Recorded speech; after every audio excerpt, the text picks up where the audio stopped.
Parents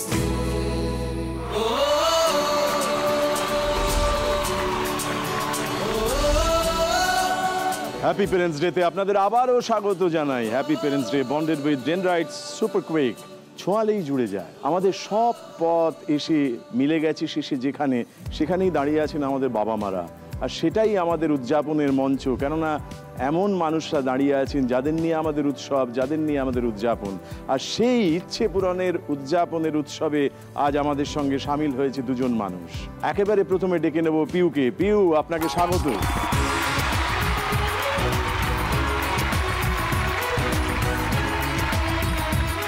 এবং এবার আমরা ডেকে নিতে চাইবো আমাদের অতি প্রিয় নীলকে। নীল, তোমাকে স্বাগত।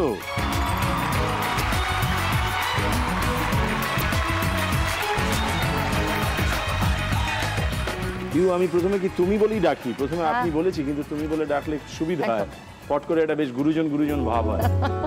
হ্যাঁ, সেই গুরুজনের দায়িত্ব নিয়ে নিলাম। নিয়ে জিজ্ঞাসা করব যে আরো বড় গুরুজন যারা রয়েছে, যাদের নিয়ে আমাদের উৎসব, যাদের নিয়ে আমাদের আনন্দ, যাদের নিয়ে আমাদের দুশ্চিন্তারও শেষ নেই, আনন্দেরও শেষ নেই। আমি জানি তোমারও তাই, মানে এর অন্যথা হওয়ার নয়। তাই সেই মানুষদের সঙ্গে একটু আলাপ করতে চাই। ডান দিকে রয়েছেন আমার মা, আমার বন্ধু বন্দনা রায়। বন্দনা দেবী, নমস্কার।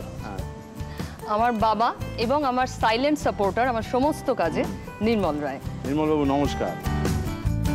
নীল, এবার তোমার কাছে জানতে চাইবো, তোমার সঙ্গে আমাদের খানিকটা জানাশোনা আছে, তবু যেমন পিউকে দেখেই মানুষেরা চিনতে পেরে গেলেন যে কোথাকার জল কোথায় গড়ালো আর কিন্তু তোমাকে দেখেও নিশ্চয়ই চিনতে পাচ্ছেন বেশ কিছু লোক। কিছু লোক এখনো চিনতে পাচ্ছেন না, বুঝতে পাচ্ছেন না এই নীলের রহস্যটা কি।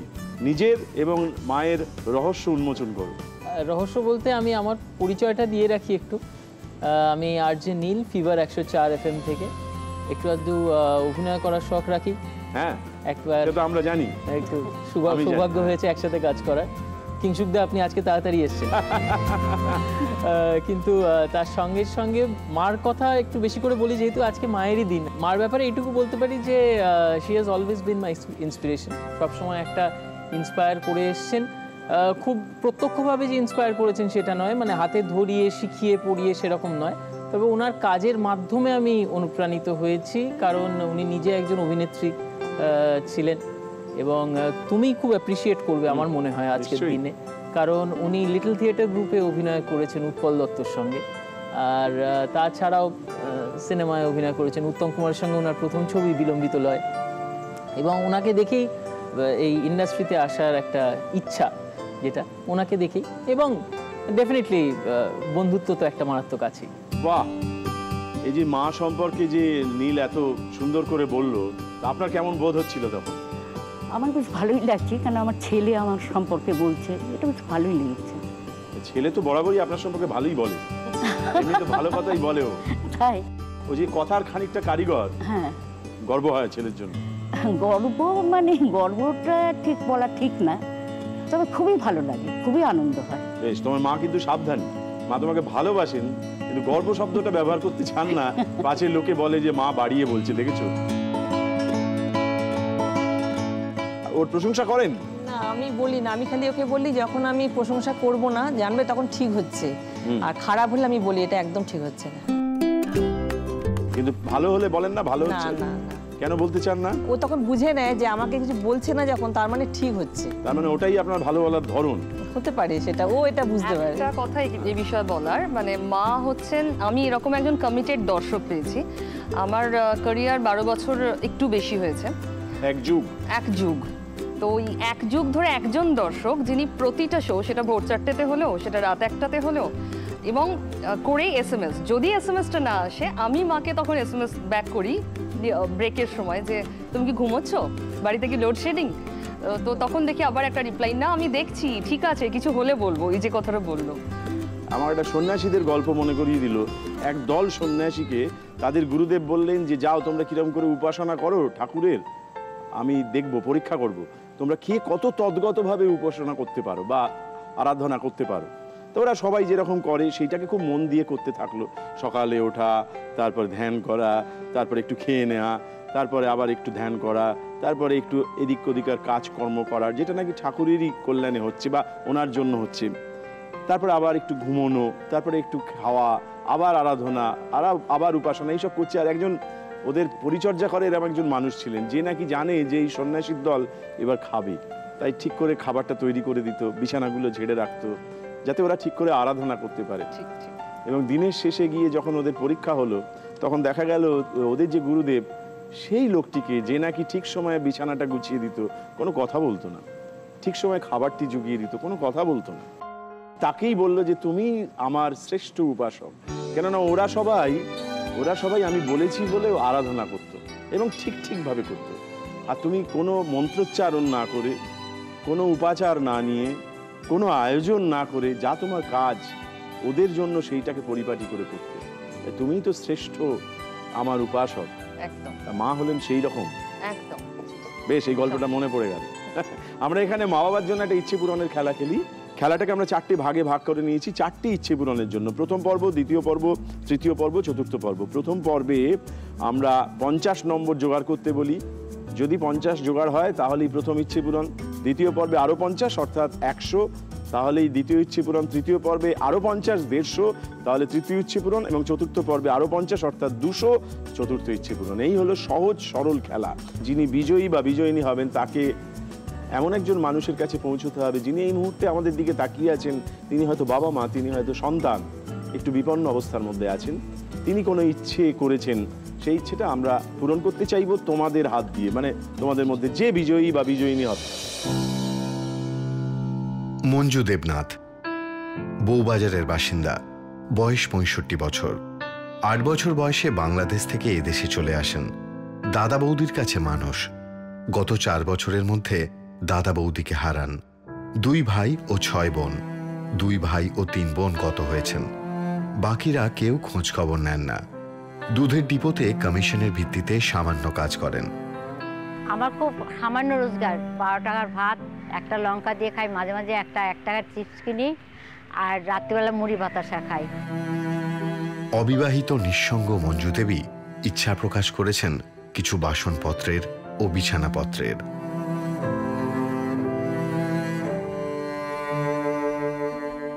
আমরা প্রথম পর্বে আছি, তার আগে জিজ্ঞেস করব তোমার প্রথম ইচ্ছেটা কি এবং কার জন্য? আমার প্রথম ইচ্ছে আমার বাবার জন্য। আমার বাবা ভীষণ কার্টুন চ্যানেল দেখতে পছন্দ করেন। অসাধারণ। এবং আমার প্রোগ্রাম তো বটেই। তো বাবার একটা ফেভারিট পাস টাইম হচ্ছে সোফায় শুয়ে শুয়ে টিভি দেখা। বাহ। তো আমি চাই যে বাবা আমার প্রোগ্রাম রিল্যাক্স করে বাড়িতে সোফায় শুয়ে শুয়ে দেখুক। তো একটা সোফা বাবার জন্য শুনতে। বাহ। তোমার প্রথম ইচ্ছেটা? আমি তো ছোটবেলা থেকে মার আবৃত্তি শুনে বড় হয়েছি এবং তাছাড়াও আমি যার আবৃত্তি আমার ভীষণ ভালো লাগে তিনি শম্ভু মিত্র। তো আমি চাইছিলাম যে শম্ভু মিত্রর একটা সিডির কালেকশন যদি মাকে দেওয়া যায়।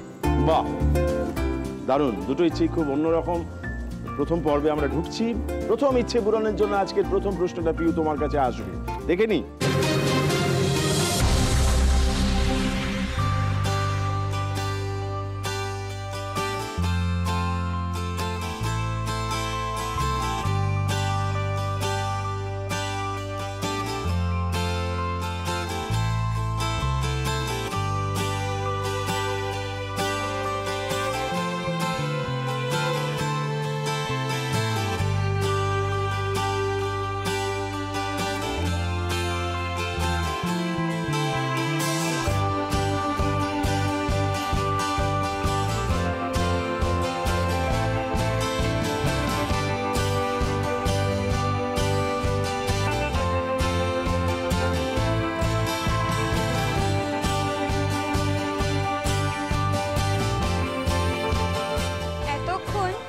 জাল দিয়ে ম্যাঙ্গো পাল্প মিশিয়ে যে প্রিপারেশনটা তৈরি করা হলো, বলুন তো সেই প্রিপারেশনটার নাম কি?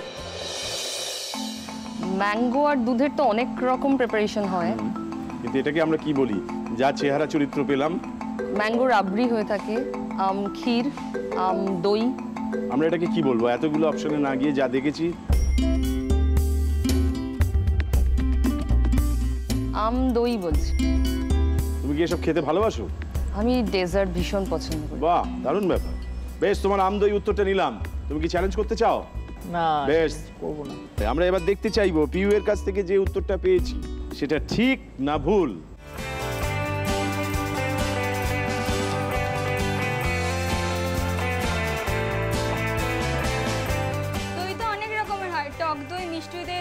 রকম ফ্লেভারও আছে। আপনারা দেখতে পাচ্ছেন এখানে অনেক রকমের দই আছে, কিন্তু আমি যেই দইটা খাচ্ছি এটা হলো আমদই। আমদই একেবারে সঠিক উত্তর দিয়েছো তুমি। তুমি যাকে বলে আমদই চাকতে চাকতে 25 নম্বর পেয়ে গেছো। আম আদমিদের সঙ্গে ওঠা বসা বেশি না। হ্যাঁ, ব্যাপারটা দই না বললে দই হয়ে যেত। তোমার কাছে এবার প্রথম ইচ্ছে পূরণের জন্য যে প্রশ্নটি আসবে সেটি দেখি।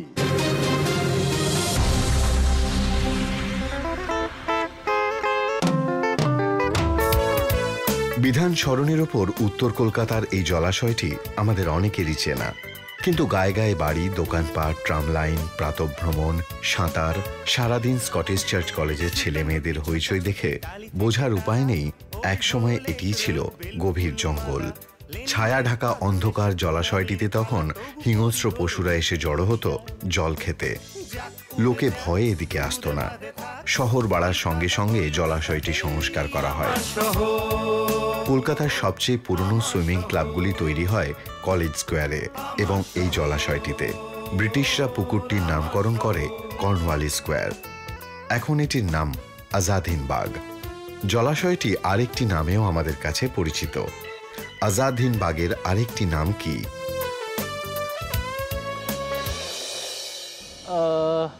উত্তর দাও। হ্যাঁ, আমার যদ্দূর মনে হয়, আমি জানি না, আমি বেশ কয়েকবার এখানে একটা পুজো হয় এখানে, যদ্দূর আমার মনে হয় স্কটিশ চার্চের এখানে, এটা হেদুয়া। হেদুয়া? হ্যাঁ, এবং খুব সম্ভবত কারণ লালমোহন গাঙ্গুলি সমস্ত কিছু মিলিয়ে আমার হেদুয়া মনে হচ্ছে। বেশ, তোমার এই উত্তরটা তাহলে নিলাম। হ্যাঁ, নিলাম। তুমি কি চ্যালেঞ্জ করতে চাইবে? না না। এবার দেখে নিতে চাইবো এইটি যেটিকে তুমি হেদুয়া বললে সেটাকে আমরা হেদুয়া পার্ক বা হেদুয়া বলেই জানি, নাকি অন্য আর একটা নামও জানি যেটা তুমি জানো না। দেখা যাক তোমার উত্তরটা ঠিক না ভুল। দেখি।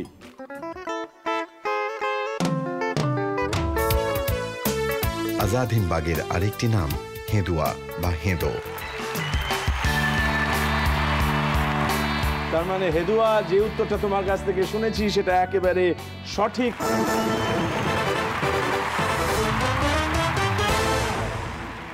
তুমি প্রথম প্রশ্নের উত্তর দিয়ে 25 জোগাড় করে ফেলেছো। 25-এ থাকা পিউ তোমার কাছে আজকে প্রথম ইচ্ছে পূরণের জন্য দ্বিতীয় প্রশ্নটিকে আনা হচ্ছে।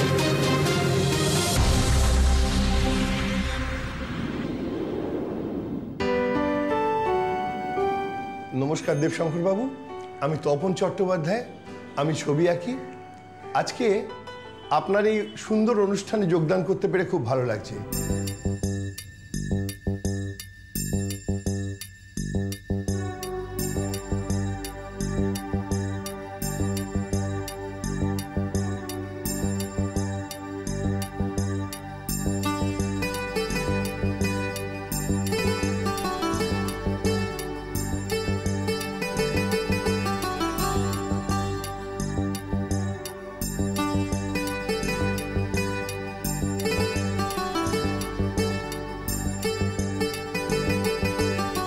ছবিটা মোটামুটি শেষ পর্যায়ে।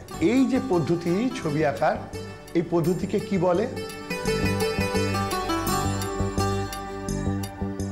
শিল্পী একটি প্রশ্ন ছুড়ে দিয়েছেন, একটি বিশেষ পদ্ধতি দেখানো হয়েছে ছবি আঁকার। ছবিটি উৎকৃষ্ট। এই পদ্ধতি কি নামে পরিচিত? টুকরো জোড়াকে তো এমনিতে আমরা কোলাজ বলি। আমরা কি বলবো এটাকে? কোলাজ তো বলে, মানে টুকরো জুড়ে কোনো কিছু তৈরি করা তো কোলাজই হয়। বেশ, তোমার এই উত্তরটা নিলাম। তুমি চ্যালেঞ্জ করতে চাইবে? দেবুদা, আমি 4 বছর আঁকা শিখেছি, এখনো সোজা একটা লাইন ড্র করতে পারি না। আমি কি চ্যালেঞ্জ করবো এই প্রশ্নটা নিয়ে? বেশ, তাহলে একজন কবি লিখেছেন পৃথিবীতে কোথাও কোনো সরল রেখা নেই, এটা বিশ্বাস করো তো? তাই সোজা লাইন টানা খুব শক্ত। হ্যাঁ, সেটা ঠিক। বুঝলে, যেটাকে তুমি এদিক থেকে সোজা ভাবছো আর এক দিক থেকে দেখলে সেটা একটু মেকা বটে না, কিন্তু এই ক্ষেত্রে চ্যালেঞ্জ করবে না, করাটা একটু বাড়াবাড়ি হয়ে যাবে। সোজাসুজি বললে যে চ্যালেঞ্জ বললাম, সোজা পথে থাকাই ভালো। বেশ, দেখে নি তুমি যে উত্তরটা দিয়েছো কোলাজ, সেটা যদি ঠিক হয় তোমার প্রথম ইচ্ছে পূরণ হয়ে যাবে এখনই, আর যদি ভুল হয় একটু অপেক্ষায় থাকতে হবে। দেখে নি।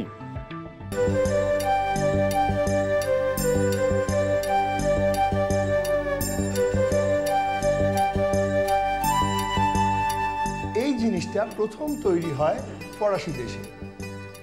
কোলার টু গ্লু, অর্থাৎ এই বিভিন্ন কাগজের রং এবং ফর্মকে জড়ো করে আঠা দিয়ে লাগিয়ে একটা তৃতীয় জিনিস তৈরি করা, ছবি তৈরি হওয়া, একে বলা হয় কোলাজ আর্ট।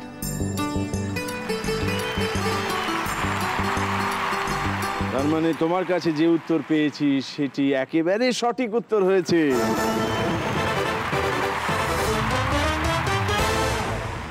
তুমি তোমার প্রথম ইচ্ছে পূরণ করে ফেলেছো। চলো আমরা প্রথম ইচ্ছে পূরণের উৎসব করি, এসো।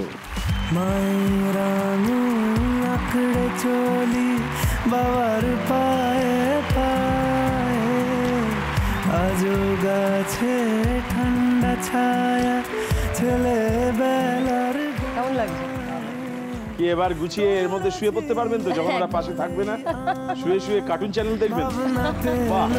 ভাষা কখনো যা শেষ হবে না এমন ভালোবাসা। ইচ্ছে পূরণ ঘটে গেছে, তোমারটি প্রতীক্ষায় আছে, তাকে আর দাঁড় করিয়ে রেখো না। আমরা তোমার প্রথম ইচ্ছে পূরণের জন্য দ্বিতীয় প্রশ্নটাকে তোমার সামনে আনছি, দেখে নাও।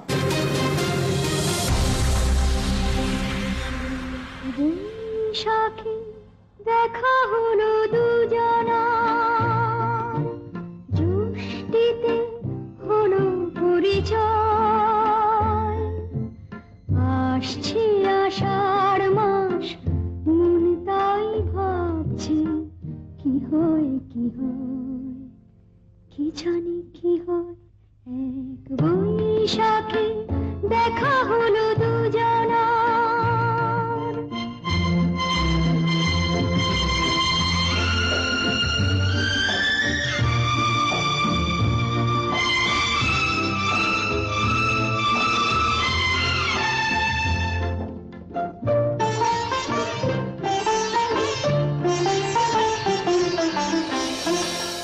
গানটি কোন স্টুডিওতে রেকর্ডিং হচ্ছে? আমি উত্তরটা দিচ্ছি, তবে উত্তরটা দেওয়ার আগে বলি, what a fantastic composition by Nachiketa Ghosh.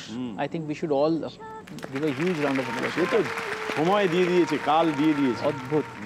আর যে স্টুডিওতে রেকর্ডিং হচ্ছে এখানে, যেটা দেখালো অল্প করে, HMV স্টুডিওস, এবং ঠাকুরের আশীর্বাদে আমার একবার যাওয়ার সুযোগও হয়েছে সেখানে।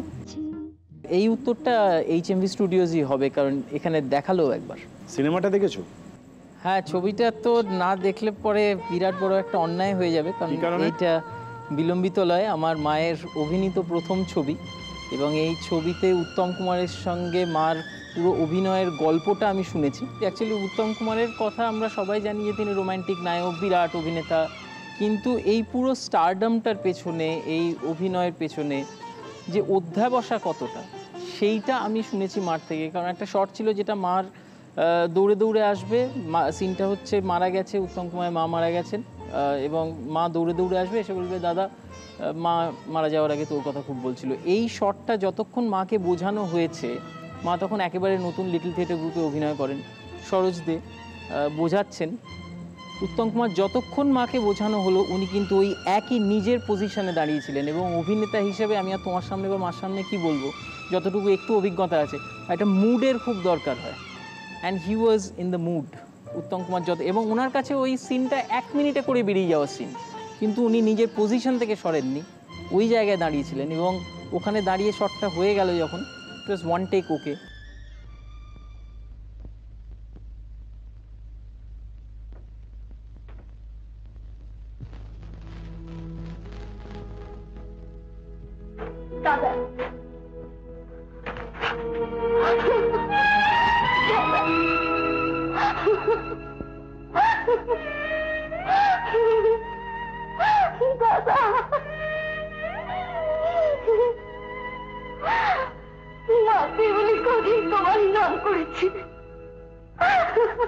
কিন্তু রথা,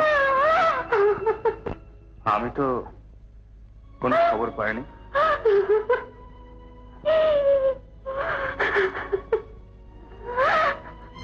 মার ক্ষেত্রে বিরাট ব্যাপার, কিন্তু আমার মনে হয় যে উত্তম কুমারের এটা একটা বিরাট বড়, মানে এই জন্যই উনি উত্তম কুমার, এই জন্য উনি অ্যাকচুয়ালি হি ইজ মহানায়ক। এইসব গল্পগুলো তুমি মার কাছে শুনেছো? মার কাছেই শুনেছি, মার কাছেই শুনেছি। তুমি খুব সৌভাগ্যবান। ভীষণভাবে। বেশ, আমরা দেখে নিই এই মুহূর্তে তুমি সৌভাগ্যবান কিনা, অর্থাৎ যে উত্তরটা দিয়েছো সেই উত্তরটা ঠিক না ভুল আমরা যাচাই করি। দেখি।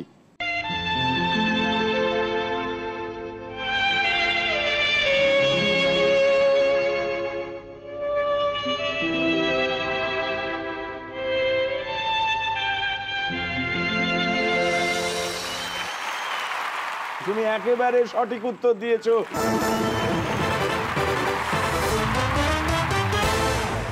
সেই সঙ্গে 25 থেকে আরো 25 জোগাড় করে তুমি পৌঁছেছো 50-এ। 50-এ পৌঁছানো মানে তোমার প্রথম ইচ্ছে পূরণ হয়ে যাওয়া। প্রথম ইচ্ছে পূরণ মানে আকাশ বাতাস সর্বত্র একটি গান বাজা। সেই গানটি হচ্ছে ইচ্ছে পূরণের গান। চলো আমরা ইচ্ছে পূরণের উৎসব করি।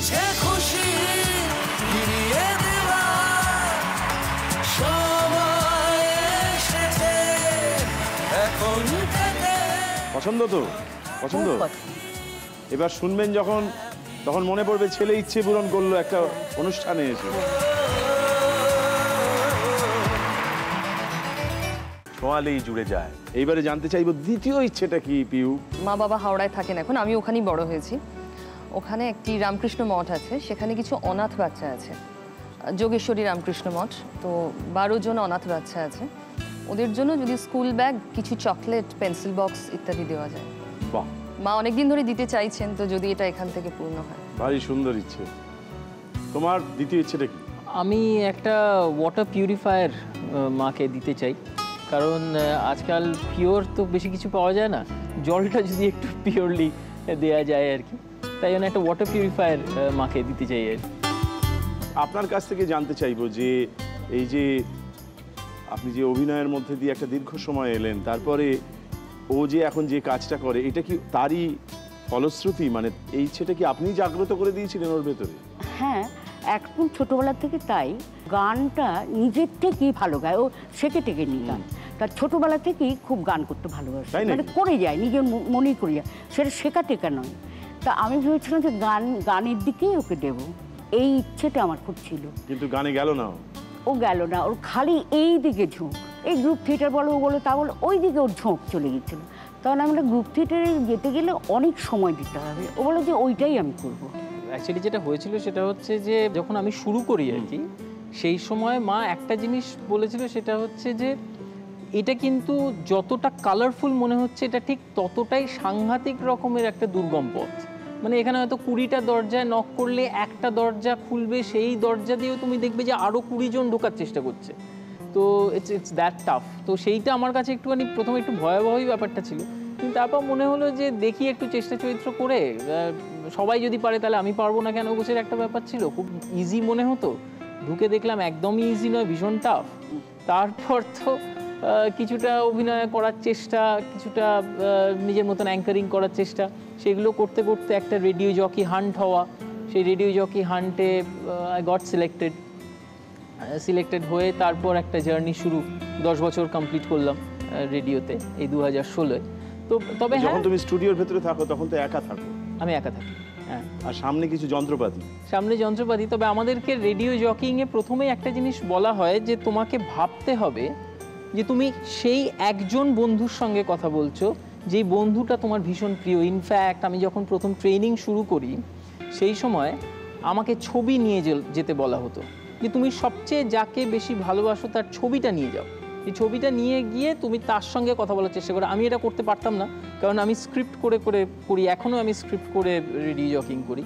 তো আমি স্ক্রিপ্টটা পড়বো না, তার দিকে তাকাও বুঝতে পারতাম না, তাই জন্য আমাকে রেডিও জকিংটা শিখতে খুব কষ্ট করতে হয়েছে, খুব কষ্ট করতে। মানে আমি অ্যাটলিস্ট 17-18 ঘন্টা হয়তো প্রথম দিকে অফিসে থাকতাম, প্রায় 1.5-2 বছর। এখন কি অসুবিধা? এখন প্রত্যেক দিনই মনে হয় যে হ্যাঁ শো করছি। তবে একটা জিনিস আমি বলবো, সেটা হচ্ছে আমাকে আমার এক খুব শুভাকাঙ্ক্ষী, যিনি আমার প্রোগ্রামিং হেড এই মুহূর্তে, জয়দীপ ব্যানার্জি, একটা জিনিস বলেছিলেন যে প্রত্যেক দিন যখন ঢুকবে স্টুডিওতে মনে করে নেবে যে আজকের দিনটাই তোমার লাস্ট শো, কাল সকাল থেকে আর তোমার কোনো শো নেই, তাই চেষ্টাটা করতে হবে, তাই আজকে লাস্ট শো হিসেবে করো, তাহলে দেখবে প্রত্যেকটা শোই ভালো হচ্ছে। তো প্রত্যেক দিন সেটা চেষ্টা করি। এখন প্রত্যেক দিন তো আর একই রকম ভালো হয় না, তবে চেষ্টা করি আর কি। বাহ। আর এই যে পিউ, তোমাকে জিজ্ঞেস করবো যে তোমার তো সামনে ওই রকমই যন্ত্র আছে, কিন্তু মানুষও আছে এবং অনেক মানুষ দেখছেন, সেই মানুষকে অনুভব করতে পারো যখন তুমি যে কাজটা করো তার মধ্যে দিয়ে? ভীষণ রকম। আমি যখন লেন্সে তাকাই সেটা ভেদ করে আমার সবসময় মনে হয় আমি 1 to 1, ও যেটা বলছিল ঠিক এক্স্যাক্টলি এটা আমরাও শিখেছি, যে একজনের সঙ্গে তুমি কমিউনিকেট করছো, যার জন্য যখনই কোনো নিউজ বুলেটিন খুলছি, নমস্কার বলে কাউকে স্বাগত জানাচ্ছি, আপনাদের বলি না, আপনাকে বলি। একদম একজনকে আমরা অ্যাড্রেস করি। একজনকে যদি আমি টাচ করতে পারি, তার মানে সমস্ত যারা দেখছেন প্রত্যেকেই ইকুয়ালি টাচড হচ্ছেন। একের মধ্যে বহু, বহুর মধ্যে এক। ভীষণ। বাহ, ভারী সুন্দর অভিজ্ঞতা। আমরা আছি দ্বিতীয় পর্বে। তোমার দ্বিতীয় ইচ্ছে পূরণের জন্য আজকে 3 নম্বর প্রশ্নটা তোমার দিকে আসছে।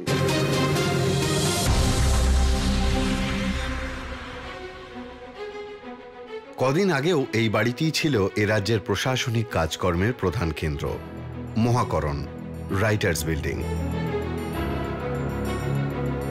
ইস্ট ইন্ডিয়া কোম্পানির প্রশাসনিক ও ক্লারিক্যাল কাজের জন্য ব্রিটেন থেকে আনা কেরানি ও রাইটারদের জন্য তৈরি হয়েছিল এই রাইটার্স বিল্ডিং। সে প্রায় 250 বছর আগের কথা। ঐতিহাসিক এই স্থাপত্যের বৈশিষ্ট্য নেহাত কম নয়। এর নির্মাণে রয়েছে গ্রিক ও রোমান শৈলীর মিশেল। মহাকরণের শীর্ষে যেমন রয়েছে রোমান দেবী মিনার্ভার মূর্তি, তেমনি গ্রিক মূর্তিও দেখা যায় এখানে। আবার এদেশের নানা ঘাত প্রতিঘাতের সাক্ষী থেকেছে এই বাড়িটি। যেমন 1930 সালের 8ই ডিসেম্বর এই রাইটার্স বিল্ডিং এর ভেতরেই হত্যা করা হয় ব্রিটিশ পুলিশের কুখ্যাত ইন্সপেক্টর জেনারেল সিমসনকে, যে ঘটনা অলিন্দ যুদ্ধ নামে ইতিহাসে উজ্জ্বল।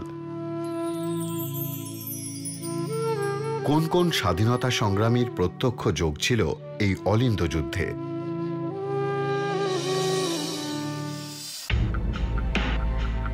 এই অলিন্দ যুদ্ধ মানে এই যে বারান্দাটার কথা বলা হলো, সেই বিখ্যাত, তাতে কোন কোন স্বাধীনতা সংগ্রামী যুক্ত ছিলেন যাদের কথা আমরা জানি? খুব সংখ্যায় কম, অথচ তারা অনেকক্ষণ এই ব্রিটিশের এইসব তাবড়ো তাবড়ো মানুষদের এখানে আটকে রেখে দিয়েছিল, এবং যুদ্ধটা কিন্তু বেশ কয়েক ঘন্টা ধরে চলেছিল। আমার এক্স্যাক্টলি নাম সেভাবে মনে পড়ছে না, আমি বিনয় বাদল দীনেশের নাম বলতে পারি। বলতে নিশ্চয়ই পারো যদি বলতে চাও। বিনয় বাদল দীনেশ। বিনয় বাদল দীনেশ, তুমি কি চ্যালেঞ্জ করতে চাইবে? না না, প্রশ্নই উঠছে না, কোনো প্রশ্নই নেই। বেশ, ও তোমাকে একটু সাহস জুগিয়েছে, কিন্তু আমরা সাহস পাচ্ছি না, কারণ স্বাধীনতা সংগ্রাম সাহসী বিষয়, কিন্তু তার আনাচে কানাচে বিপদ লুকিয়ে থাকে। আমরা দেখে নি তোমার উত্তরটা ঠিক হলো না ভুল হলো, দেখি। ডালহাউসি স্কোয়ারের নাম যে 3 জন স্বাধীনতা সংগ্রামী স্মৃতিতে আজ বিবাদীবাগ, সেই বিনয় বসু, বাদল গুপ্ত ও দীনেশ গুপ্ত জড়িত ছিলেন এই অলিন্দ যুদ্ধে। অর্থাৎ সেই বিখ্যাত ত্রয়ী বিনয় বাদল দীনেশ যার কথা তুমি বলেছো, সেটি একেবারে সঠিক উত্তর হয়েছে। শুভেচ্ছা, ধন্যবাদ এবং অভিনন্দন।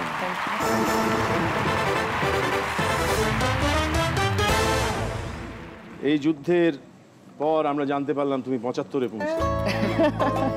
এই উত্তরটা ভুল দিলে যে নিউজ চ্যানেলের জন্য কাজ করে সেখানে ঢুকতে দিত না।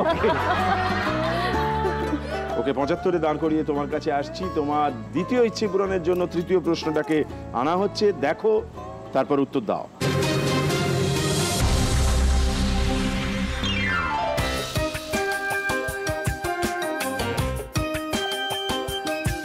चिकन का कबाब बना रहे हैं, देखिए इसमें क्या क्या सामान लगेगा।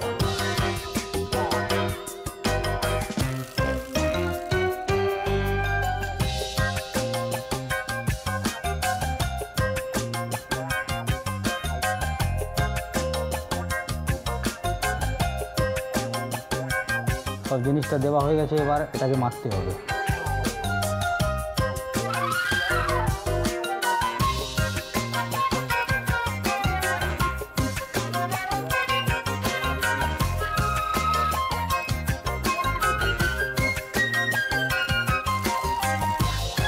মশলাগুলো সব দেওয়া হয়ে গেছে, এটাকে ফ্রিজে 1 ঘন্টা রাখতে হবে।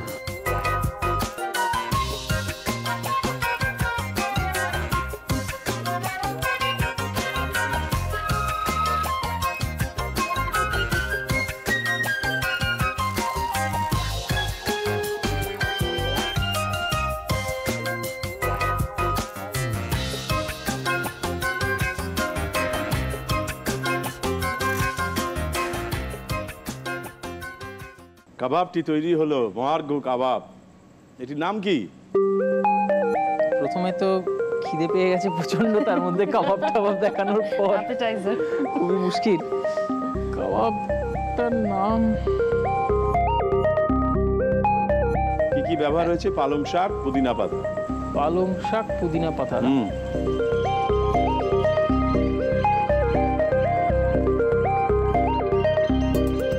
দাও বলে একটা নাম। যে নামটা মাথায় আসছে সেটা বলা ঠিক হবে? জিভে আসছে না, মানে জিভে আসছে কিন্তু মুখ থেকে খসে যাওয়ার পর তো আর ফেরত নেওয়া যাবে না, এটাই প্রবলেম। আমি এই জন্য বলি আমাকে একটু রান্নাঘরে ঢুকতে দাও। ভাল লাগে কাবাব? হ্যাঁ হ্যাঁ। বাহ, লাজবাব কাবাব। এরকম একটা নাম বল। লাজবাব কাবাব, রেশমি কাবাব। বেশ, রেশমি কাবাব। তোমার এই উত্তরটা নিলাম। তুমি কি চ্যালেঞ্জ করতে চাইবে? মন চাইছে কিন্তু ভয় পাচ্ছি নেগেটিভ মার্কিং এর জন্য। যদি ভুল বলো তাহলে নাম্বার কাটা যাবে, কিন্তু তাতে এখন অনেক প্রশ্ন আছে তোমার। রিস্ক নিয়ে নেব? মন যদি বলে মনের কথা শোনা উচিত, আমার পরামর্শ। কিন্তু যদি তুমি ডোবো তখন আমাকে দায়ী করতে পারবে। ঠিক আছে, চ্যালেঞ্জ। বেশ, বলো। হরিয়ালি কাবাব। বেশ, তোমার এই উত্তরটা নিলাম, হরিয়ালি কাবাব। ওর কাছ থেকে শুনেছি রেশমি কাবাব। এবার আমরা জেনে নিই এই কাবাবটিকে আদতে কি বলে, দেখি।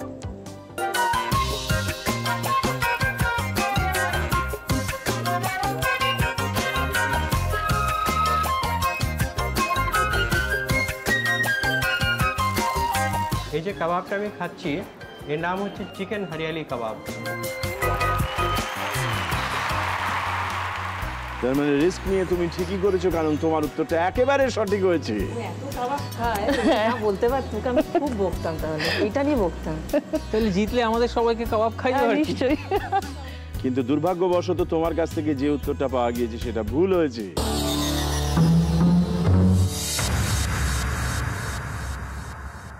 তুমি আপাতত 50-এ দাঁড়িয়ে থাকলে, আর তুমি ছিলে 75-এ।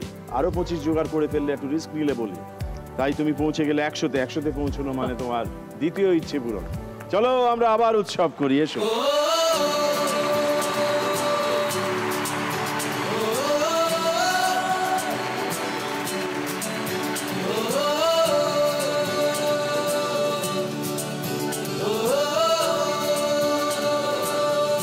অনাথ শিশু এবং অন্যরকম মানুষ যারা, তাদের জন্য ব্যাগ, বই, এগুলো তোমরা চেয়েছিলে তো? একদম, মার এটাই মার ইচ্ছে ছিল। ওর নাম কি সংগঠনটি? বলছি লিলুয়া ভট্টনগর যোগেশ্বরী রামকৃষ্ণ মঠ। এইখানে অনাথ বাচ্চা 12 জনই আছে, তাই এই 12 জনকে দিতে পেরে আমি খুব খুশি। আমাদের খুব আনন্দ হচ্ছে যে 12 জন বাচ্চা এরকম একটা সুযোগ পেলো, বা আমরা সুযোগ পেলাম ওদের কাছে পৌঁছানোর। এটা দারুণ ব্যাপার। ঠিকই। 100 করা মানে এইচ.কে দত্ত জুয়েলার্সের তরফ থেকে একটা বিশেষ পুরস্কার মায়ের জন্য।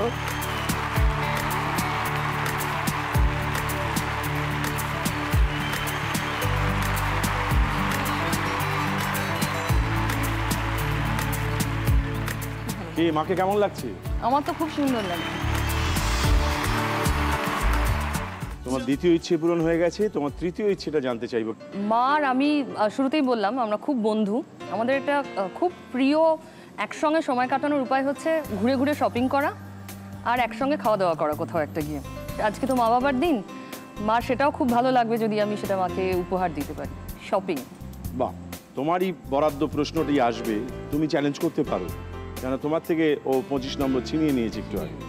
এবার তুমি সেটিকে ছো মেরে এবং সহজাত দক্ষতায় দখল করেও নিতে পারো, ছো নাও মারতে পারো, দেখো কি হয়। কথার মধ্যে সেই লালমোহন বাবুর মতন বলতে পারি, তোমার কথা শুনে একটা অদ্ভুত বল পাচ্ছি। অদ্ভুত পাচ্ছ তো? বেশ, এটাই আমি তোমার মধ্যে চালিয়ে দিতে চাইছি। তোমার কাছে তোমার তৃতীয় ইচ্ছে পূরণের জন্য এবার যে প্রশ্নটি আসছে সেটি ভালো করে দেখো।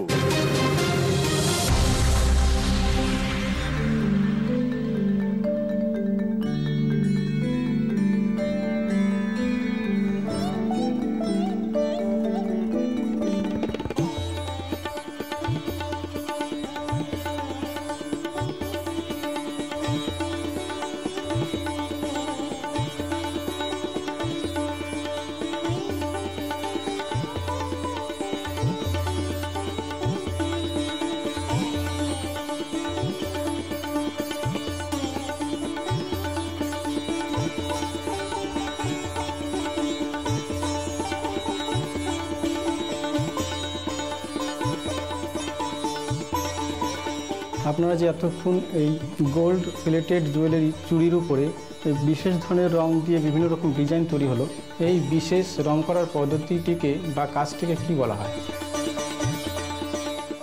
এটিকে আমরা কি বলবো? মিনা, মিনা শিল্প। মিনা করা বা মিনে করা। মিনে করা, হ্যাঁ। এটাই তোমার উত্তর? গয়নার ব্যাপারে তোমার জানকারি আছে? বাবার আছে তো দোকান। তাই নাকি? বাহ, এরকম দু একটা আমাকে বাবা দিয়েছিল। ওহো, তার মানে তো এটা যদি তুমি এত কাছে এসে যদি ভুল করো তাহলে তো এটা... এবার বাবা কোনোদিন বকেনি, বাড়ি গিয়ে আজকে বকবে। না না, আমি তো সেই রূপা গাঙ্গুলির একটা অভিনীত হিন্দি ছবি আছে মিনা বাজার, তারপর আর কিছু জানি না। মিনা ব্যাসে মিনা শিল্প যা বলেছে তাই থাক। তোমার তাই মনে হচ্ছে নাকি? না তুমি বলছো যে আমি জানি না বলেই বলছি? একদমই জানি না। ও তো বেচারি অনেক অন্ধকারে আছে। হ্যাঁ, সম্পূর্ণভাবে। শুধু একটাই রং দেখতে পাচ্ছি, কালো। নীল। নীল, আচ্ছা বেশ। নীল নীল নীল তুমি তোমাকে দেখতে পাও। আমরা তার মাঝে জেনে নিই ওর কাছ থেকে যে উত্তরটা পাওয়া গিয়েছে মিনে করা বা মিনা করা বলেছে ও, আমরা দেখে নিই সেটা ঠিক না ভুল। দেখি।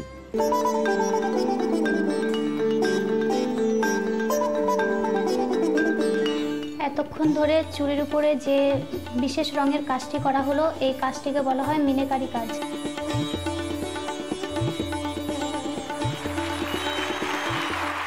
আবার একেবারে সঠিক উত্তর দিয়েছো, শুভেচ্ছা, অভিনন্দন এবং ধন্যবাদ।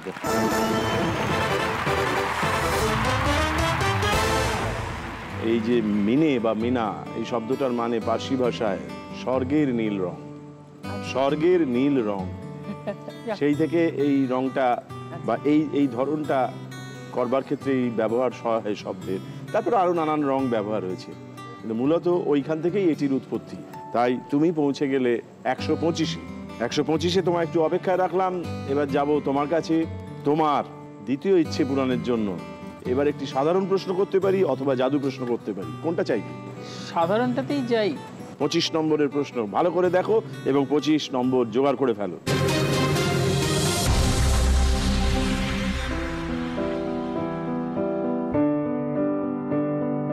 দেশ তখন সবে স্বাধীন হয়েছে। তার ঠিক মাস চারেকের মাথায় প্রতিষ্ঠিত হল দক্ষিণ কলকাতার এই ঐতিহ্যশালী সিনেমা হল।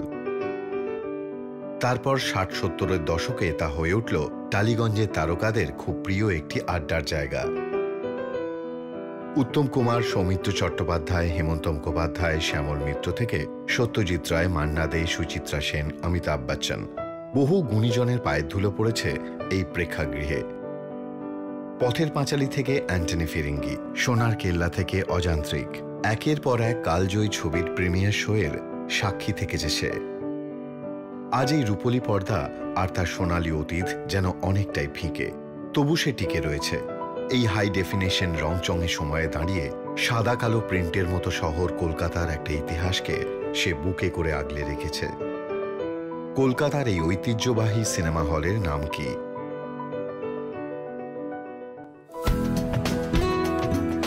এই ঐতিহ্যবাহী সিনেমা হলটির নাম কি, যে সম্পর্কে তোমাকে কিঞ্চিত পরিচয় করানো হলো? এটা খুব সম্ভবত বসুশ্রী সিনেমা হল। বেশ, তোমার কি এই উত্তরটা নেব? না, বসুশ্রীটা না, মনে হচ্ছে বসুশ্রী। এটা চ্যালেঞ্জ হবে নাকি? চ্যালেঞ্জ করব না, তবে মনের মধ্যে একটা অন্য অপশন এসেছে। চ্যালেঞ্জ করব না, নেগেটিভ মার্কিং। তাই বেশ, তাহলে বলো, চ্যালেঞ্জ না করে যে উত্তরটা তুমি মনে আসছে সেটা বলো, আমরা চ্যালেঞ্জ হিসেবে ধরছি না। আমার মনে হলো metro cinema. Metro cinema, metro cinema hall. বেশ, তুমি বলেছো বসুশ্রী। আমরা দেখে নিই এবার নীলের কাছ থেকে যে উত্তরটা পাওয়া গিয়েছে সেইটির হাত ধরে ও 75 অব্দি পৌঁছতে পারলো কি পারলো না। দেখে নিই উত্তরটা কি। হাজরা মোড় আর কালীঘাটের মাঝে অবস্থিত এই সিনেমা হলটির নাম বসুশ্রী। বসুশ্রী, সেটা একেবারে সঠিক উত্তর হয়েছে।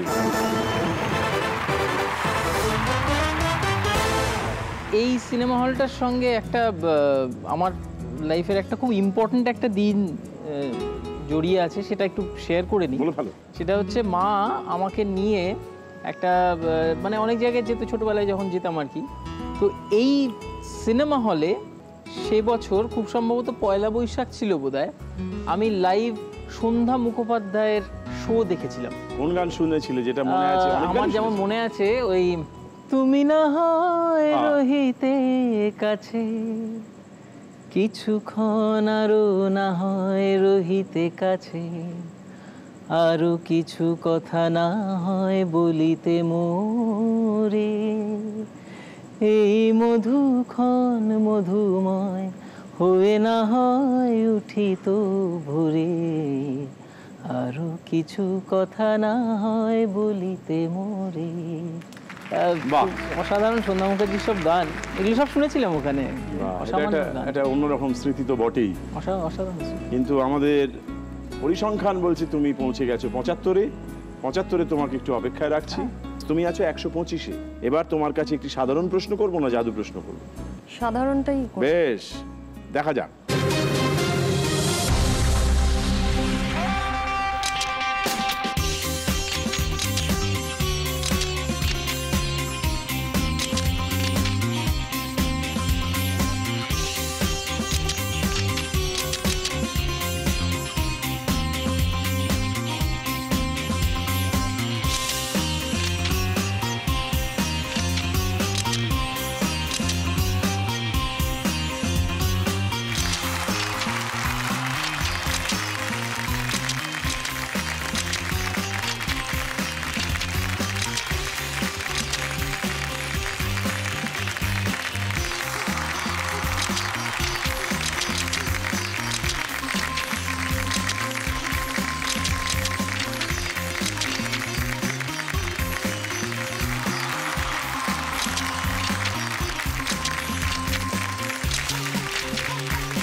এদের মধ্যে কে সোজা সাপটা কথা বলতে পছন্দ করে?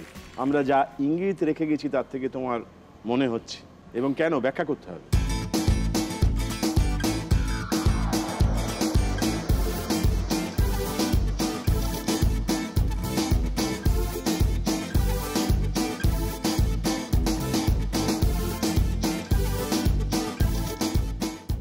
দাঁড়াও, তুমি কি মার সাহায্য নিতে চাও?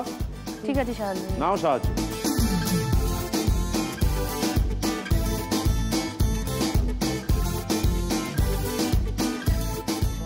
এদের মধ্যে কে সোজা সাপটা কথা বলতে পছন্দ করে?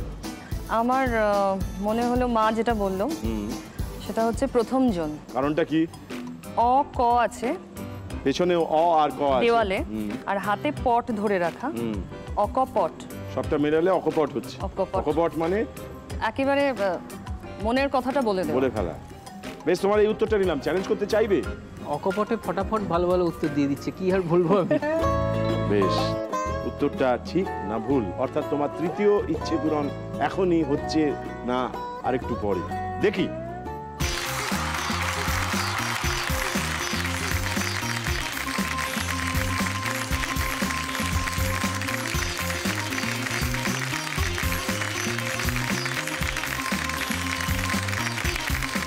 তার মানে মার সাহায্য নিয়ে তুমি আবার একেবারে সঠিক উত্তর দিয়েছো।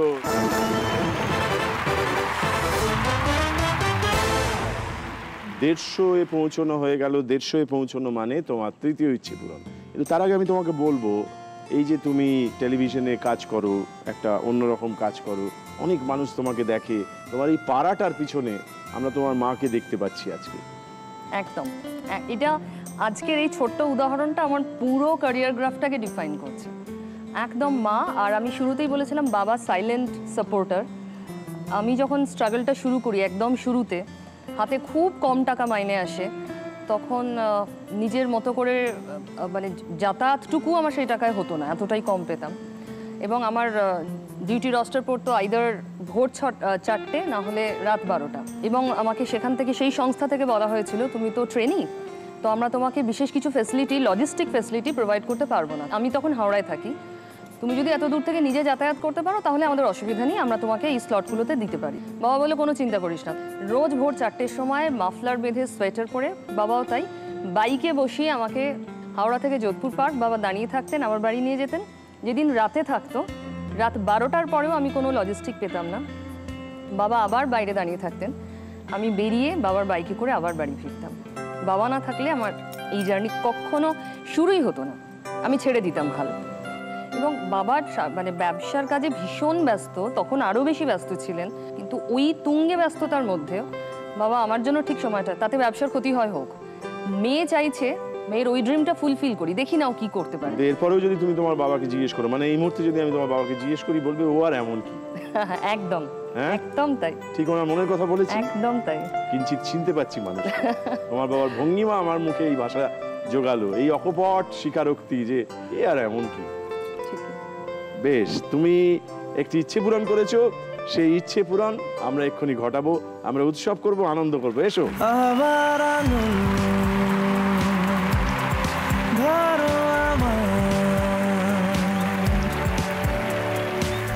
শপিং, পছন্দসই শপিং। বাবা কি খেতে ভালোবাসেন এমনি? বাবার শারীরিক কারণে প্রায় সবই বাদ খাওয়া, কিন্তু বাবা পছন্দ করেন একটু স্পাইসি খাবার, স্পাইসি খাবার। বাহ বাহ, যিনি বাইক চালান শীতের দিনে তিনি একটু তেল মশলা খেতে চান। এই যে সন্তানের সঙ্গে বাবা মার যে বন্ধন, তা যেমন চিরন্তন অটুট, ডেনড্রাইট সুপার কুইকের বন্ধনও তেমনই অটুট, তেমনই চিরন্তন। নীল, তুমি আছো 75-এ। হ্যাঁ। এই মুহূর্তের প্রশ্নটি কি আমরা দেখে নিই।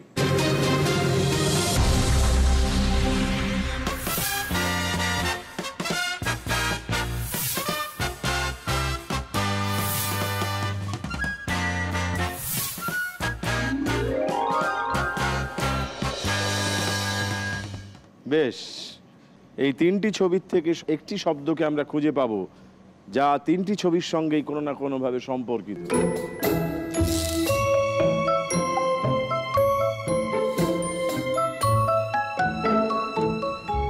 ষষ্ঠী। কিরম করে একটু ব্যাখ্যা করো। জামাই ষষ্ঠী। বেশ। নীল ষষ্ঠী। বেশ। দুর্গাপুজোর ষষ্ঠী। দুর্গাপুজোর মধ্যে ষষ্ঠী একটি দিন, দুর্গা ষষ্ঠী। এটাই তোমার উত্তর। তার মানে ষষ্ঠী শব্দটা তুমি ষষ্ঠী। বেশ, তুমি কি চ্যালেঞ্জ করতে চাইবে? একদম ঠিক। বেশ, এবার দেখে নি নীল, তোমাকে কেন্দ্র করে একটি প্রশ্ন। আমরা ষষ্ঠী কিনা জানি না, আমরা নীলকে পেয়েছি। যেদিন যেদিন নীল ষষ্ঠী পুজো হয়, আমার এক বন্ধু আছে দীপ, সে রেডিও জকি। দীপ যেদিন যেদিন এই নীল ষষ্ঠী পুজো হতো সেদিন সেদিন এসে বলতো আজকে তো তোর পুজো অনেরে। তুমি ওকে জামাই ষষ্ঠীর দিনে এরকম সুযোগ দাওনি? জামাই ষষ্ঠীর দিনে সেরকম সুযোগ এখনো পর্যন্ত দিতে পারিনি। বেশ, আমরা চাই তুমি ওকে সুযোগ করে দাও। আমরা এবার দেখে নিই ষষ্ঠী শব্দটা আমরা খুঁজছিলাম কিনা।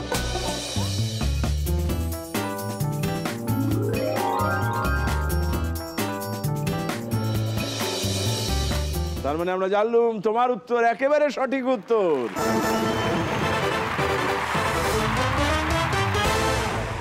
তুমি ছিলে 75-এ, আরো 25 জোগাড় করে ফেললে, পৌঁছে গেলে 100-তে পৌঁছানো মানে তোমার দ্বিতীয় ইচ্ছে পূরণ এবং মায়ের জন্য বিশেষ পুরস্কার। চলো আমরা সেই পুরস্কার মঞ্চের দিকে এগোই।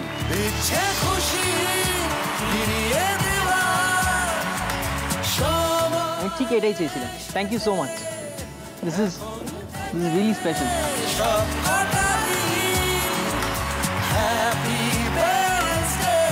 এছাড়া এইচকে দত্ত জুয়েলার্সের তরফ থেকে একটা বিশেষ হার আছে, কানের দুল আছে, এটা তুমি মাকে পরিয়ে দাও।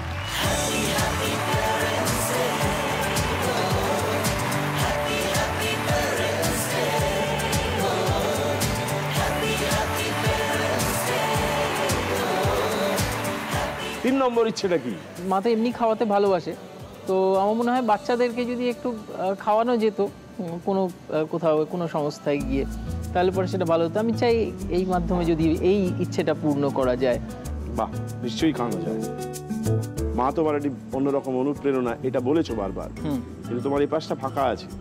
হ্যাঁ, সে সম্পর্কে আমরা একবারও আলোকপাত করিনি। সেটা আমার 17 বছর তখন বয়স, 11-এ পড়ি, তখন বাবাকে হারাই আমি মনে হয় যতটুকু একটু গান গাইতে পারি হয়তো ওনার জন্যই গাইতে পারি, বিকজ উনি খুব ভালো গান গাইতেন।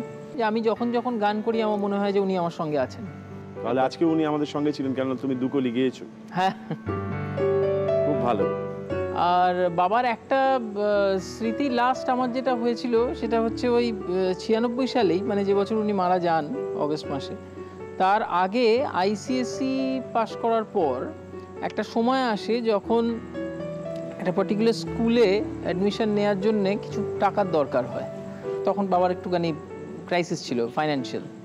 তো অনেক জায়গায় উনি যান, অনেক জায়গায় উনি যান, আমার কিছু রিলেটিভদের কাছে উনি যান, খালি হাতে ফিরে আসেন। আলটিমেটলি আমার কাছে বাবা এসে বলেন যে আমি হয়তো তোমাকে এই স্কুলটাতে ভর্তি করাতে পারবো না, তুমি আমাদের নিউ আলিপুর কলেজে ভর্তি হবে। নিউ আলিপুর কলেজে ভর্তি হওয়ার তখন সেই মুহূর্তে আমার ইচ্ছে ছিল না, আমি চেয়েছিলাম আইএসসি পড়তে, কিন্তু তখন I had no other option, কারণ আমি খুব ভালো রেজাল্ট করিনি, কারণ আমার মনে হতো যে পড়াশোনা করে কোনো লাভ নেই, তাই আমি পড়াশোনা করতাম না। আইসিএসসিতে আমি খুব ভালো রেজাল্ট করিনি, তবে আমার সেই সময় নিজেকে খুব ছোট মনে হয়েছিল, কারণ আমার মনে হয়েছিল যে আমি যদি মন দিয়ে পড়াশোনাটা করতাম, আমি খুব খারাপ ছাত্র ছিলাম না, খুব মন দিয়ে যদি পড়াশোনাটা করতাম তাহলে পরে নিজের যোগ্যতায় হয়তো ভালো একটা স্কুলে পেয়েই যেতাম। কিন্তু আজকে এই টাকাটার জন্য বাবাকে 4টে জায়গায় ঘুরতে হয়েছে, লাস্টে এসে হি ইজ সারেন্ডারিং টু মি। হ্যাঁ, তারপর আমাদের একটা গাড়ি ছিল, বাবা সেই গাড়িটা নিয়ে আমাকে যেতে যেতে বলেছিলেন বেসিক্যালি একটু ড্রাইভ করে। তো আমি বাবা মারা যাওয়ার পরে স্বপ্নটা অনেকবার দেখতাম, আমি বেশ কয়েকবার ওই স্বপ্নটা হন্ট করতো আমাকে। হ্যাঁ, যে বাবা আর আমি যাচ্ছি গাড়িতে করে যাচ্ছি। আইএসসিতে আমার রেজাল্ট খুব ভালো হয়, আমি মোটামুটি ভালোই রেজাল্ট করি, তো সেই সময় বাবা ছিলেন না। তো এইটুকুই, নিজেকে খুব ছোটো মনে হয়েছিল ওই সময়টা, এটুকুই বলবো।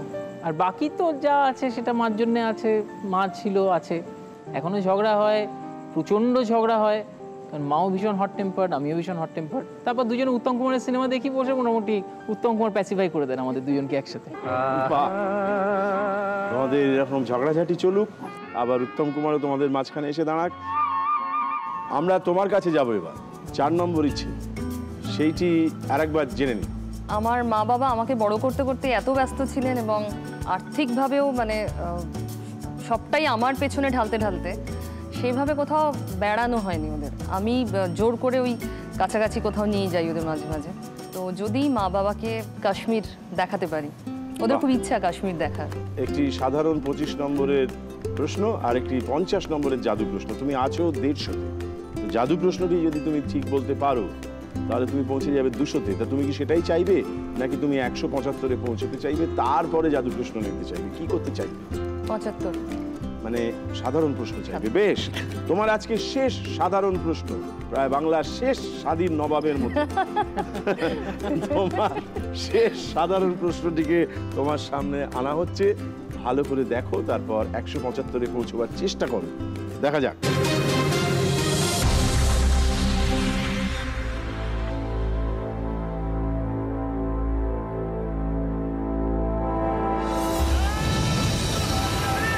वड़क्कम। आज मैं आप लोगों को साउथ इंडिया के सबसे मशहूर टाइगर रिजर्व फॉरेस्ट की सैर कराऊंगा।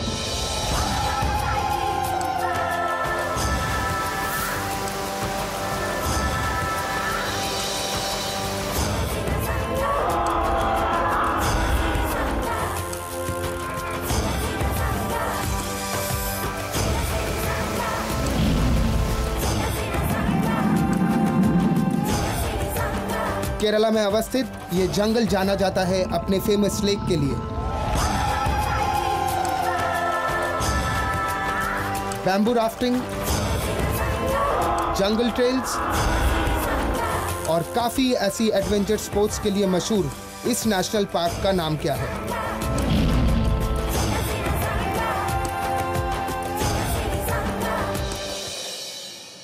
এই অভয়ারণ্যের নাম কি?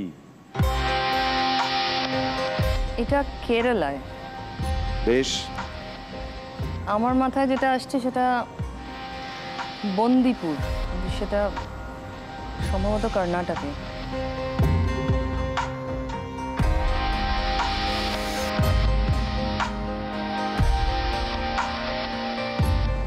বন্দিপুরই বলছি। বেশ, তোমার এই উত্তরটা নিলাম, তুমি কি চ্যালেঞ্জ করবে? না। বেশ, তোমার এই উত্তরটা বন্দিপুর। এবার আমরা যাচাই করতে চাইবো যে এই অভয়ারণ্যের নাম কি, দেখি।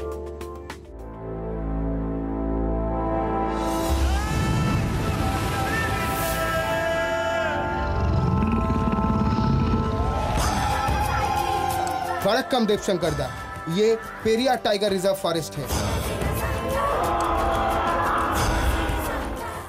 পেরিয়ার শব্দটা তুমি শুনেছো, কিন্তু তোমার কাছ থেকে আমরা যে উত্তরটা পেয়েছি সেটি দুর্ভাগ্যবশত ভুল হয়েছে।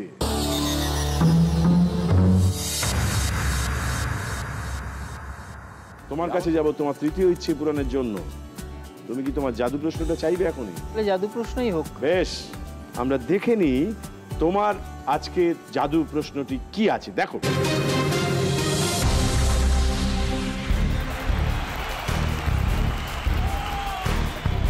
ভেতরে কয়েকটা কর্কের টুকরো আর বাইরে একখানা চামড়ার আস্তরণ।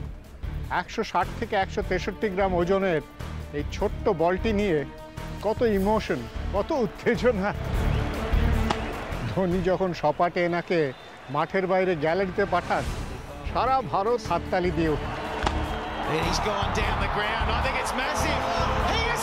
এনার জন্যই গার্ড, হেলমেট ইত্যাদি নানা রকম ব্যবস্থা করতে হয়েছে। এনাকে ঘিরেই ক্রিকেটের যাবতীয় উত্তেজনা। এনারও কিছু বিবর্তন হয়েছে। প্রথমে রং ছিল লাল, তারপর সাদা, পিঙ্ক, নানান রকম রং হয়েছে। ভবিষ্যতে হয়তো আরও নানা রং ধরবেন, নানা ইমোশন জাগিয়ে তুলবেন। পাকিস্তানের একটি শহর হলো এই ক্রিকেট বলের আঁতুড়ঘর। সেখানে হাজারে হাজারে এই ক্রিকেট বল তৈরি হয়। সেই শহরটির নাম কি বলুন তো?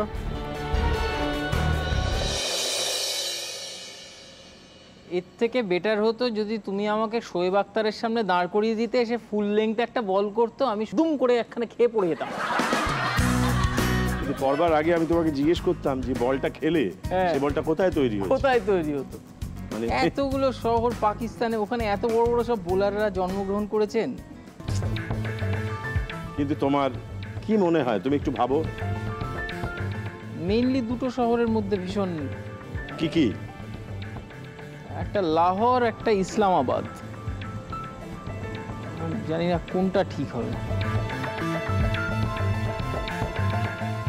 I'll go for Islamabad. তুমি কি চ্যালেঞ্জ করতে চাইবে? না?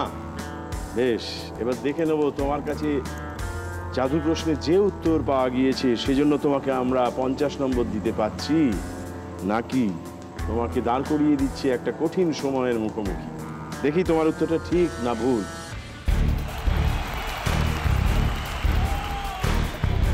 পাকিস্তানের শিয়ালকোট শহর ক্রিকেট বল তৈরির জন্য বিখ্যাত। শিয়ালকোট হচ্ছে সেই শহর যা বিখ্যাত বল তৈরির কারণে তো বটেই, এবং এমন একটা জায়গা যেখানে মহিলারা ঘরে ঘরে কুটির শিল্পের মতো হাতে তৈরি করে। বেশ, কিন্তু আমরা জানতে পারছি তুমি যে উত্তরটা দিয়েছো সেটা আপাতত ভুল হলো, বাদ পড়লাম আর কি।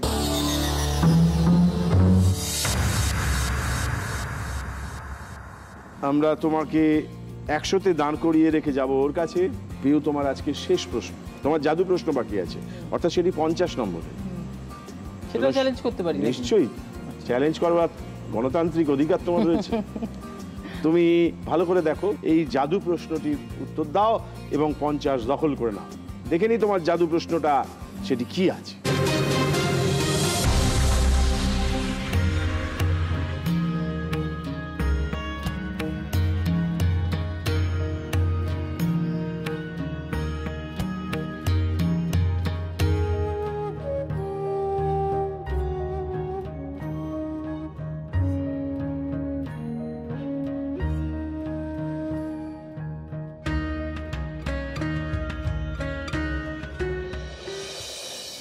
তিনজন শিল্পীর আঁকা 3টি ছবি আমাদের সামনে রয়েছে।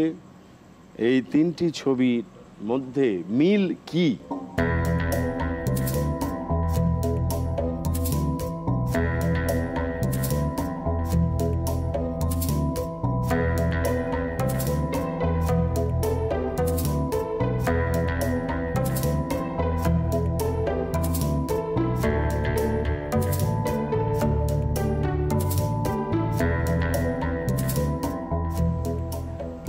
নারী মূর্তি। বেশ, তোমার এই উত্তরটা নেব। খোলা চুলে নারী মূর্তি আমরা তোমার সামনে মেলে ধরেছি। নিশ্চয়ই এত সহজে তোমাকে, আই এম শিওর এটা এত সহজ নয়, কিন্তু কি সেটাই বুঝতে পারছি না। নারীর তো বটেই, বিশেষ একজন নারী।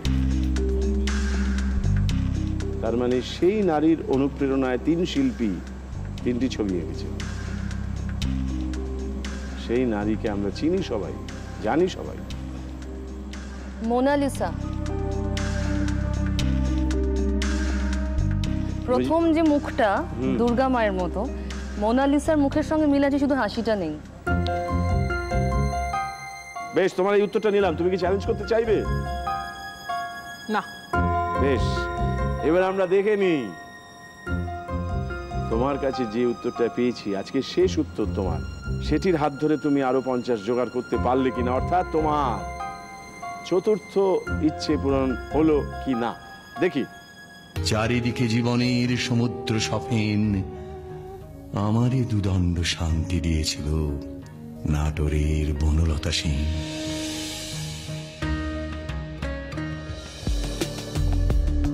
মিস। 3 জন শিল্পী, জাস্ট মিস। তাদের নিজস্ব কল্পনায় বনলতা সেন, চুলতার, কবিকার, অন্ধকার। যাকে আপাতত আমরা মোনালিসাকে খুঁজে পেয়েছিলাম, কিন্তু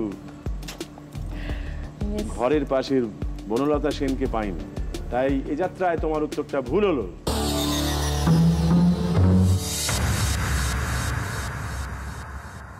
নীল, আমরা জানছি যে তুমি আছো 100-তে এবং ও আছে 150-এ। হাতে আছে একটি 25 নম্বরের প্রশ্ন।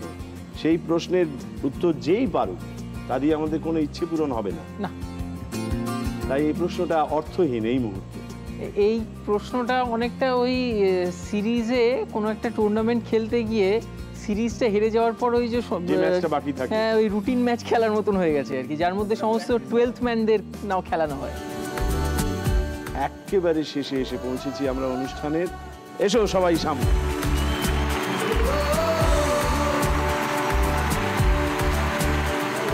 বিজয়িনী হয়েছে পিউ, তাই পিউ এর হাতে আজকের উইনার ট্রফিটা আমরা তুলে দেবো।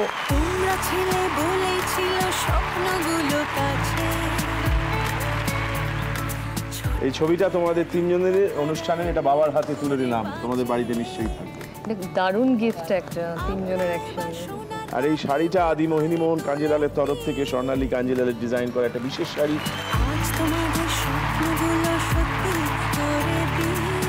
আর এটা এইচকে দত্ত জুয়েলার্সের তরফ থেকে একটা 5000 টাকার গিফট ভাউচার, এটাও তোমার মায়ের জন্য। যেহেতু তুমি আজকের বিজয়িনী, তাই হোটেল পোলো টাওয়ার্সের তরফ থেকে শিলংয়ের 2 nights 3 days একটা ফ্রি স্টে অতএব বেড়ানো হচ্ছে ফাইনালি। আর এটা একটা হেলথ গিফট কেয়ার কন্টিনিউয়ামের তরফ থেকে তোমার মা বাবার।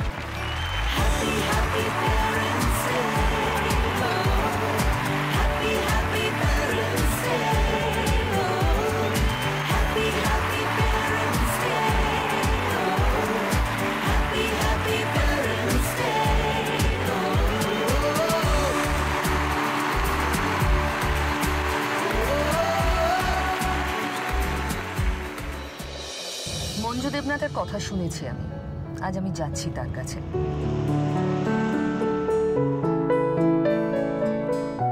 জি বাংলা মঞ্জু দেবীকে সম্মান জানাচ্ছে পিউ এর মাধ্যমে।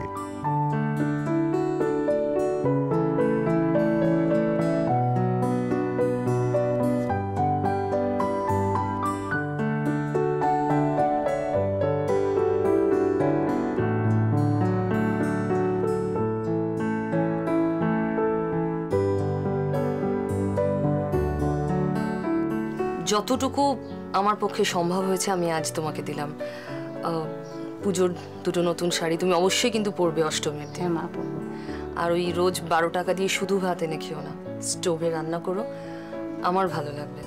আর তুমি কিন্তু একদম নিজেকে একা মনে করবে না, তোমার যখন যা দরকার হবে না তুমি কিন্তু সত্যি আমার যথেষ্ট করেছে, কেউ আমাকে করেনি আজ পর্যন্ত। এটা ভালো লাগছে এটাই, মাসিমার সঙ্গে দেখা করে তাকে একটু সাহায্য করতে পেরে মাসিমার মুখে সামান্য হাসিটাও ফোটাতে পেরেছি।